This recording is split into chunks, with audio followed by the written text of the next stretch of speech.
On episode 323 of the 40 Plus Fitness podcast, we meet Janet Newman and discuss her book, Living in the Chemical Age. You can find the full show notes for this episode at 40plusfitnesspodcast.com/323. Our sponsor today is Teamy Blends. Go to 40plusfitnesspodcast.com/T to learn more about this sponsor. Today, I want to talk about the little tumbler that they sent me, their teeny tumbler.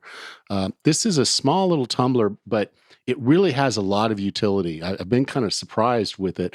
I use it to make the tea in that it's very easy to work with in that you put the tea inside. It's already got its own little filter. I boil the water, pour it in the tumbler, let it steep for a little while, and then I can pour it into my coffee cup, and I'm good to go. Now, the cool thing about this is that if you don't like drinking water, this is also a pretty good tool to make sure that you do drink your water. And I've told people, sometimes just putting a little bit of lemon or lime or some fruit in their water, letting it infuse, is a good way to go. And so what you can actually do is put a little bit of fruit in the bottom of this teeny tumbler. You got the little filter thing there, and you just pour the water in there. That will infuse a little bit of the flavor from the fruit without getting a whole lot of the sugar. And you can literally use that as a way of making sure that you're getting your water each day. So it's a really cool tool for health, not just for tea. I'm using it for tea, but you can use it for these other things. It's BPA free, so that's good. It's also insulated. There's like an inner sleeve and an outer sleeve. So it's air insulated, which prevents you from burning your hands if you have a hot liquid. And it actually stays warm in there for a while. So I'll steep one glass, and then I still have a little bit of tea left in the tumbler, a cup, and then I'll literally just pour that in later. It's just as warm. So it does keep the temperature up. It's a really, like I said, it's a really cool tool. I was really impressed with it, and I know you will be too. So you can go to 40plusfitnesspodcast.com/T. Use the coupon code 40plus, that's 40PLUS, to get 15% off your order of $30 or more. So go to 40plusfitnesspodcast.com/T to support this sponsor and the podcast today. Thank you.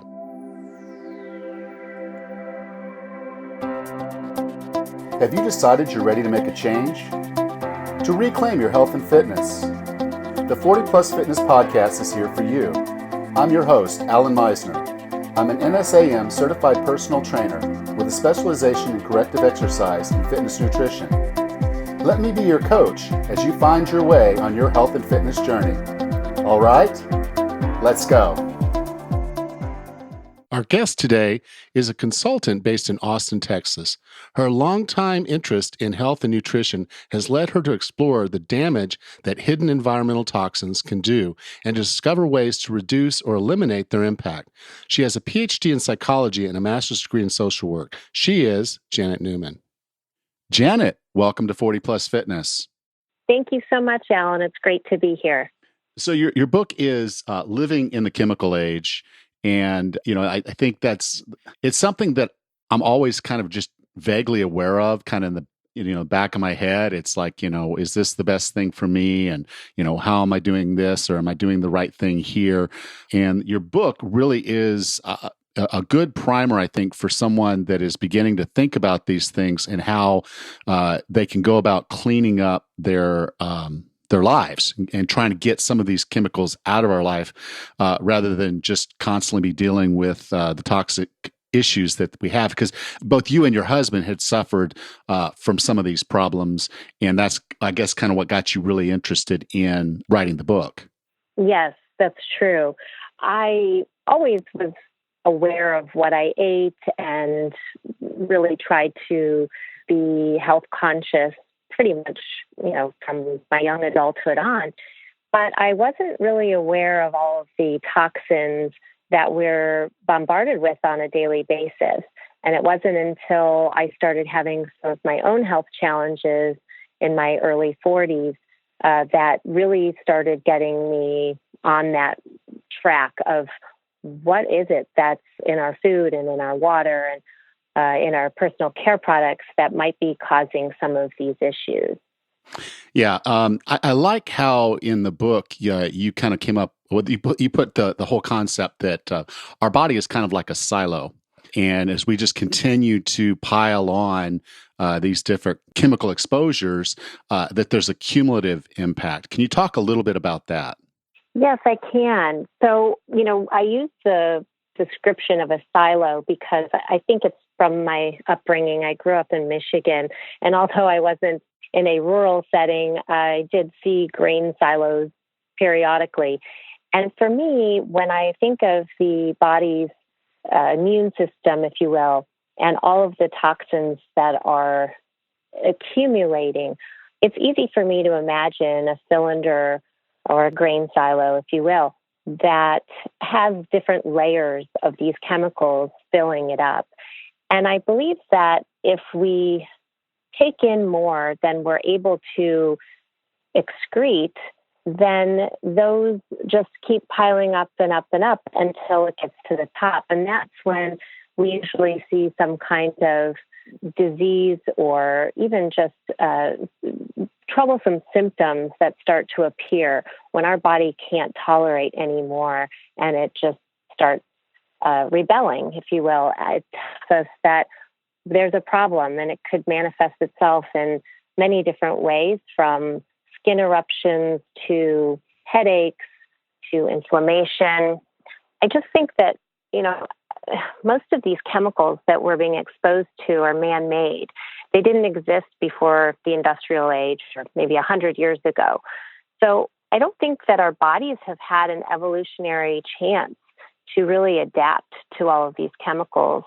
And since our bodies can't utilize or digest these synthetic chemicals, then we're challenged by them, and they have a chance to potentially wreak havoc on our bodies. Yeah, and I don't know that we want to adapt to these things because there's already Right. been. I mean, there's some animals that do reproduce a lot faster than we do, and they've somewhat adapted to some of these things, and it's not all that pretty. So I'm not sure that adaptation is the right answer here. That's probably 20,000 years from now we might be able to handle something we're doing today. But there are things we can do today, and that's what I wanted to kind of get into a few of the things, because they're all around us, and I think that was really kind of the when you I try to forget that it's there sometimes, just for sanity's sake, but it is always there. And so a few things that I did want to talk about. I think the first one is water, because I think more and more people are saying, okay, well, I'm not going to drink the tap water because of XYZ problems, and then they're going to the bottled water. But really, one might not be any better than the other. Could you talk a little bit about water, what we're exposed to in a lot of our tap waters, what we can do about it, and then when and how maybe bottled water could be an alternative, but what are some things that we could consider as we're going through this whole process of having cleaner water? Sure. Absolutely. Yes. I mean, our bodies crave water. They need water to function. So it's just a matter of how clean the water is. And that's what we really need to focus on. It's not a matter of should we switch to other beverages. We need pure water to drink. So one of the problems that I have discovered with our tap water is, and we've all heard about the Flint water crisis and the lead, and that's not just Flint, Michigan, that has the problem. It's anywhere that has corrosive pipes, and there's several things that I discuss in my book that can lead to corrosion in pipes. But there's so many contaminants in our water. Part of it is that our municipalities that filter the tap water weren't designed to filter out things like prescription drugs or birth control pills or industrial runoff. Some of the chemicals that we're seeing are really just kind of beyond what the filter's capabilities are. So that's definitely part of the problem with our tap water, is that we just don't know what we're getting. And I advise in my book to get your water tested professionally and just see what is in there so you know how to filter for it. There's different filters and filtration systems that you can put on your tap, and depending on what you're encountering, what kind of chemicals there are, will tell you what kind of filtration system you need. And I do want to talk about bottled water. I'm actually thinking about doing a challenge for my people that are on my website, people that have read my book. But I think it's really important. The challenge is to stop drinking bottled water out of plastic for 30 days. It really is not that hard, but I think we've just become so accustomed to the convenience of reaching for a plastic water bottle that sometimes we don't even think about what the ramifications of that might be. One of the issues with plastic water bottles is the plastic itself. The plastic that is being used is if you look on the bottom, there's a triangle and there's a number 1 inside. That means that it's made with PET plastic. And PET is an endocrine disrupting chemical. And what happens is when that ever heats up, say in a hot truck, or if you buy water that comes from overseas, for instance, there's many brands, I'm not going to say them here, but there's many brands that we import. And we don't know the status of the temperature of those ships or those trucks that bring that water to our grocery store. And so when the PET gets hot, it leaches those chemicals into the water. So that's the first problem. The second problem is that, and this was just I just saw another study about this last week. There's little micro particles of plastic that are in the water from the plastic itself. And the study the last week that I saw, it said that most of the plastic is coming from the actual top of the water bottle. So that's the second thing. We don't want to be ingesting plastic, nor do we want to be ingesting the chemicals that come from the plastic. And the third thing is that the bottled water industry isn't required to disclose the results of their water testing. So we may be just getting tap water anyway in there. It might not have any filtration. A lot of the bottled water that I've looked at, the label, and it does say that it has reverse osmosis or other types of steam distillation, other types of filtering processes, but some of them don't. And so when we reach for that bottle of water, I think it's really important to start thinking about all the different things that could be in that water. Yeah. And I think that's really what's, you walk up and it wasn't this way 20 years ago, but now there's an entire water section in the grocery store. There's an entire bottled water section in the convenience store. Like if you're traveling and you stop to get some gasoline, you walk in and, some of them are spring water. Some of them, if you actually read the label, it's just municipal water. It's tap water in a bottle. So now you've gotten the tap water and you're drinking that. You're drinking it out of the bottle, which now, like you said, may be subjecting you to even more chemicals than it had when it was in the water system. It's true. And there's two other factors with bottled water that a lot of people don't think about, and that is the expense. It's very costly to produce these bottles, and they're produced, through the oil and gas industry. Basically, the PET is based from that. So I think we're thinking about cost, and we're also thinking about what happens when we dump that water bottle. Where is it going? If we throw it in the garbage, then we have pollution to think about that eventually goes into the groundwater, and eventually it could make its way into our oceans. We have such a problem with plastic in our oceans. I'm sure everyone's seen, and recently in Earth Day, some photographs of our plastic garbage patches in our oceans. And it's really kind of disgraceful that we've allowed it to get that way. So I think, just thinking about when you reach for that bottled water, there are so many different avenues of why there's a better choice. I always say, filter your water at home, bring it in a stainless steel or a glass bottle, and carry that around with you every day. It's not going to leach chemicals. You know that it's filtered and it doesn't contain any of the harmful chemicals in it from the beginning, and you're not contributing to our environmental problems. I need to take just a minute away to talk about our sponsor, Teamy Blends. Go to 40plusfitnesspodcast.com/T to learn more about them and use the coupon code 40plus to get 15% off your order of $30 or more. 40plusfitnesspodcast.com/T. Thank you. Now, one of the other things about tap water that I think is interesting, and you highlighted this in the book as well, was not just what they're not filtering out, but what they're actually putting in. And so they're putting fluoride because we're eating so much more sugar now, so our teeth are rotting. So they're putting fluoride in the water to help keep our teeth from rotting. But that fluoride is not in the best interest of our health, and data is coming out now to basically show us that it's really messing us up.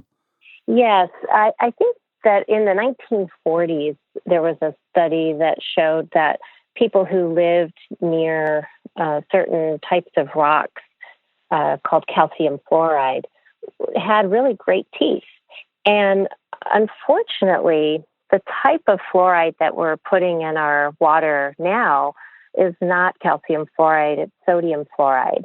And it's actually a byproduct of the fertilizer and aluminum industries. And basically, this type of fluoride has shown to have many adverse effects to our health. One of the things that are most troubling is that it accumulates in the brain. It's been shown to lower IQ and interfere with memory. So definitely problematic. And from an aesthetic perspective, if you have too much fluoride in your body, then it causes something called dental fluorosis. And it's kind of I don't know, you may have seen people with this, but it's like a modeling of the enamel that has really white, bright white spots on their teeth. And so who wants that, really? But there are some good things that are starting to occur. They are doing more studies, and there's definitely some activists out there. One is called the Fluoride Action Network, and they're working with the EPA to try to eliminate fluoride in our municipal water supply. Yeah, well, good luck with that, because the EPA doesn't really seem to want to help us out when it's human health. It's just crazy. Now it's starting to warm up, and more and more people are going to be outside, and I encourage people to get outside.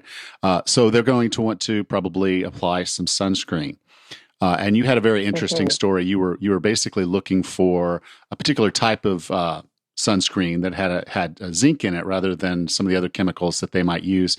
And you were at what we would call a health store. They build themselves out as a health store, but they weren't carrying any brands that had zinc in them, because they reached back and said, well, the customer demands sunscreen that absorbs in and doesn't show white on their skin, and therefore we don't carry it. And I just, again, it's just at least carry one brand, even if no one's hardly buying it, but carry it. You're a health food place after all. But could you talk a little bit about sunscreen, what we should look for when we're trying to buy a good quality, healthy sunscreen? Yes, absolutely. Sunscreens are basically divided into two categories. There's chemical sunscreens and there's mineral sunscreens. And I obviously, as you can probably tell, I'm going to tell you to use the mineral sunscreens.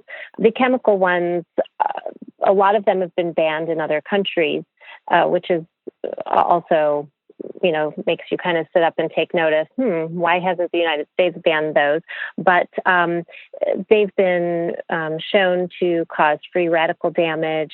They tend to enter the bloodstream instead of just coating your skin. They actually get absorbed into your body, and they can do some not so nice things to your body.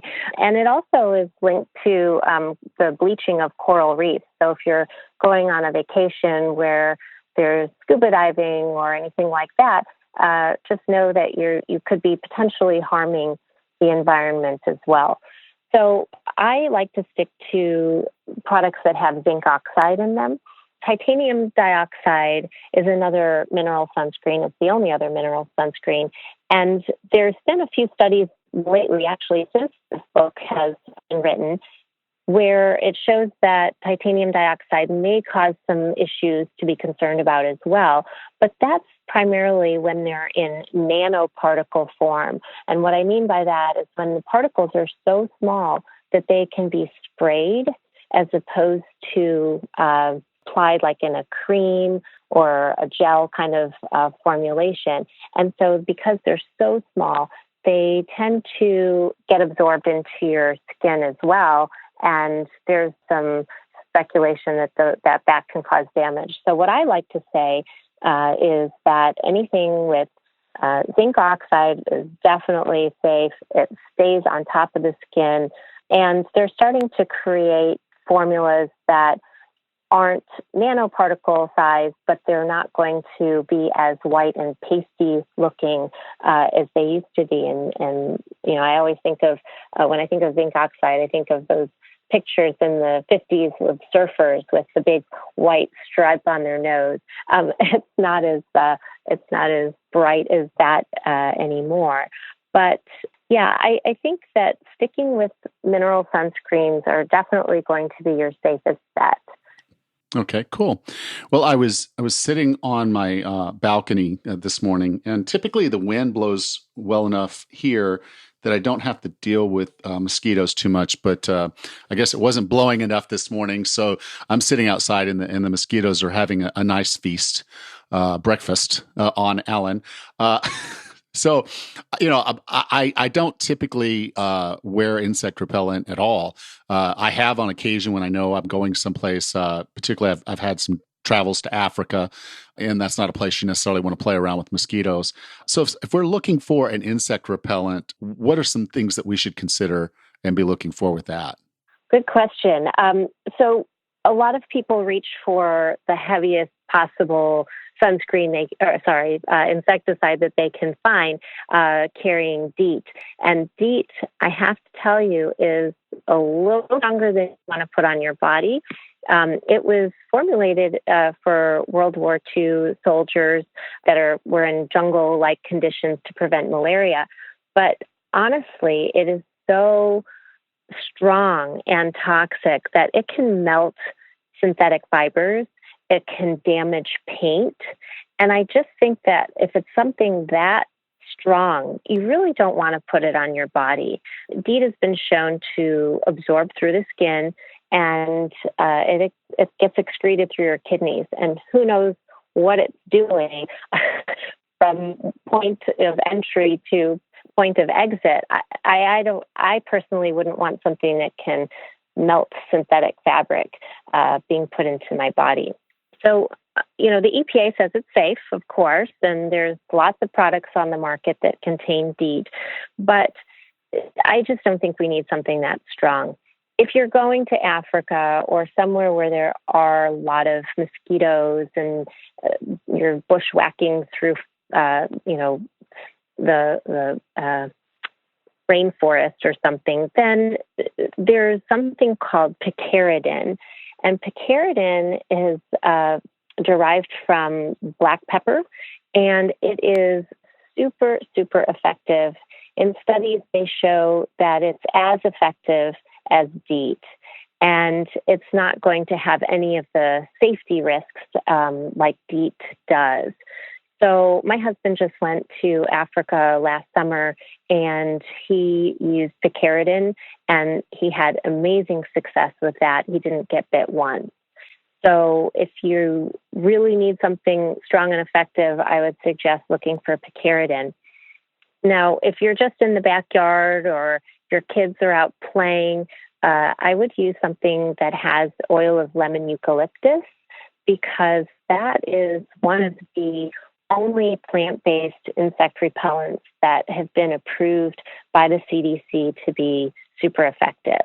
A lot of times it's used with other oils such as lavender or tea tree oil or citronella or things like that may be used in addition to it. But what they found is that the oil of lemon eucalyptus it acts as a mask for your bodily scent. When we sweat or when we exhale, those are the scents that mosquitoes are attracted to. And when you use oil of lemon eucalyptus, it masks those scents in such a way that it confuses the mosquito. So they may see you, but they're not going to smell you. And the likelihood of you getting bit is much, much lower. Cool. Now, there was one part of the book that you got into when you started talking about mold that really, really hit home because we bought this house and we got inside and there was a mold problem. My wife just knew it. You know, she's like, I'm sensitive. There's a mold problem. We need to get this taken care of. And so we brought in some guys and they went to clean our ducts. They're like, well, we can just clean the ducts and that'll probably solve your problem. Well, what it actually did, they stirred up all the mold spores. And so within 3 days, it was everywhere. It was horrible. And so we had to bring in another expert. And this guy stripped out all of our duct work, got all of the insulation out of the attic because there was mold everywhere. And he helped us clean that up. It was not cheap by any stretch, but we got it done, and now we're in a mold free house. Can you talk a little bit about mold? Why it's such a big problem for us, and what people should be doing to, one, determine that they don't have a mold problem, and then two, if they do have a mold problem, what steps should they take to remediate the problem? Well, first off, I have to say, I'm so sorry that you went through that, and I can completely empathize. Secondly, I'm so glad that your wife is sensitive because she was able to sense that something was off. And a lot of people can't tell. Sometimes mold just doesn't have an odor, and it can lurk behind walls and ceilings and in air ducts and things, and they have no idea. And people just become ill and they don't know why. So mold is such a big problem, especially for flood-prone zones. But any time that you have a leak or a spill in your home, mold only requires 24 hours to start growing. And I should point out, too, that mold requires 4 things to grow. And it needs moisture, obviously. That's a big one. It needs oxygen. It also needs the right temperature. Usually between 40 and 100 degrees is when that's kind of the sweet spot for mold. And it also needs a nutrient source. And when I talk about that, I mean things like paper or cardboard, drywall, even carpeting. So those 4 things are in our homes all the time. And so it's really important. The first thing I say to people is to make sure that you have a really good dehumidifier that is controllable and that you can adjust the settings to about the sweet spot, again, is about 45% humidity. It can be between 40 and 50 to be safe, but that's the goal that you're trying to reach because mold is tricky and there's so many, I think there's thousands of types of mold. I think it's 100,000 types of mold that I read in one source. So we don't always see it. We don't always know it's there. We can't always smell it. If you suspect that you have mold in your home, there's so many different tests on the market today that you can use. And usually it's just you take a dust sample and you send it off to a lab, and there's instructions on how to do all of that in the kit. But knowing what kind of mold you have is key. You can also hire someone, like it sounds like you did, and we also had to do as well, that can use they have all kinds of different little gadgets, but one of them is a moisture meter, and they can go around your home and test all of your baseboards and your walls to see if there's potentially any moisture behind that you can't detect with your eye. So, yes, mold, it can cause a lot of health problems. My husband and I both had completely different symptoms to the mold that we were exposed to. And that's why we didn't think that there was a common denominator there. He had arthritis symptoms and was actually diagnosed with an autoimmune form of arthritis. And I was having migraine headaches that were just awful, brain fog, migraines. And because those are so different, we didn't think that it was being caused by the same issue. And it wasn't until my husband went to a functional medicine doctor where she said, she kind of noted the timing of our new home and when his symptoms started. And she said, I think I want to test you and your wife for mold. And it came back that we both had pretty severe mold exposure. And it took a long time. Like you said, it's not cheap. We had to remediate our home. It took almost a year. And we also had the cost of remediating the home and the cost of detoxing from the mold in our bodies. It took quite a long time. It was about a year for both. Yeah, my wife, she had to go in for surgery because her sinuses had just gotten so bad. They went in and thought that the mold was in there. So they did some work there to basically, I guess, scrape out her sinuses, for a lack of a better description of what it was. But she went through that. But the guy came in and was really good. Of course, I was getting a lot of bad news. Every time he did something, he'd say, well, we pulled this away and then we found that, and then we did this and found that. And it's like, the cash register's ringing, but you have to do it. So yeah, we have all new ductwork in the house. We have a dehumidifier that actually sits up in our attic and runs full time now. And he did with the black light irradiating and spraying stuff with I guess it was peroxide and probably some other chemicals I might not want in my house. But at that point, the mold was the enemy, and it's all hands on deck. But it's just this book, Living in the Chemical Age, I think is just really a good opportunity for us to take that step back and really start to assess what our health is, and maybe some of these things that just might be around us that we just haven't paid enough attention to. The fluoride in our water, the chemicals that might be in our water, what's in our air, what's in our skin products and our sunscreens and our insect repellents, and obviously mold and other things that could be going on around us. And I like that I can kind of get your book and say, okay, if I'm dealing with this kind of problem here, I want to know about this. I can go to that part of the book, and it's a really good brief understanding of saying, okay, these are the things I need to look for. I know what kind of filter I want now, once I get the test and all that kind of stuff. It's really an actionable book to basically help get yourself away from some of these chemicals.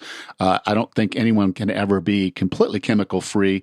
As long as you're breathing or bathing or eating or anything, there's probably going to be some chemicals. But this book does go a long way towards helping us get healthier and being able to use that to somewhat diagnose if we might have a problem with the product, and then we can just exchange that product for something else. And that form of substitution might be enough for you to realize, okay, yeah, I did have a problem with that chemical, or, maybe I didn't, but I go do something else. But the chemicals are all around us. And so there's the scary part of the book, but I think the kind of the good part of this book is that there are things that we can do about it. We just have to be aware. Exactly. I mean, you can't eliminate all the toxins in your environment. It's impossible. One expert said that, we're exposed to 250 pounds of chemicals on a daily basis.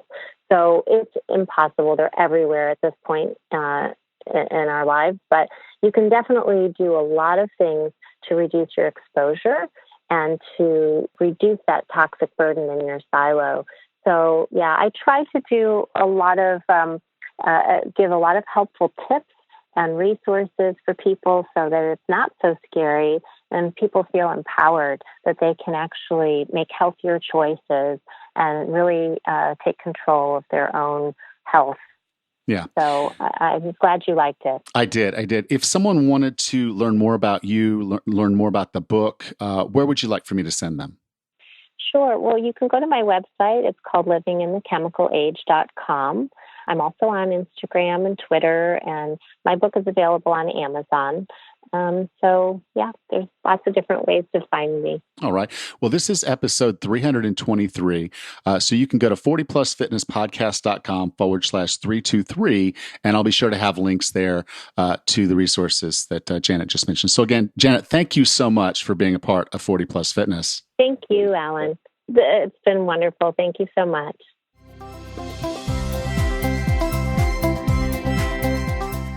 Next time on the 40 Plus Fitness podcast, we meet Samantha Brennan and Tracy Isaacs and discuss their book, Fit at Midlife, A Feminist Fitness Journey.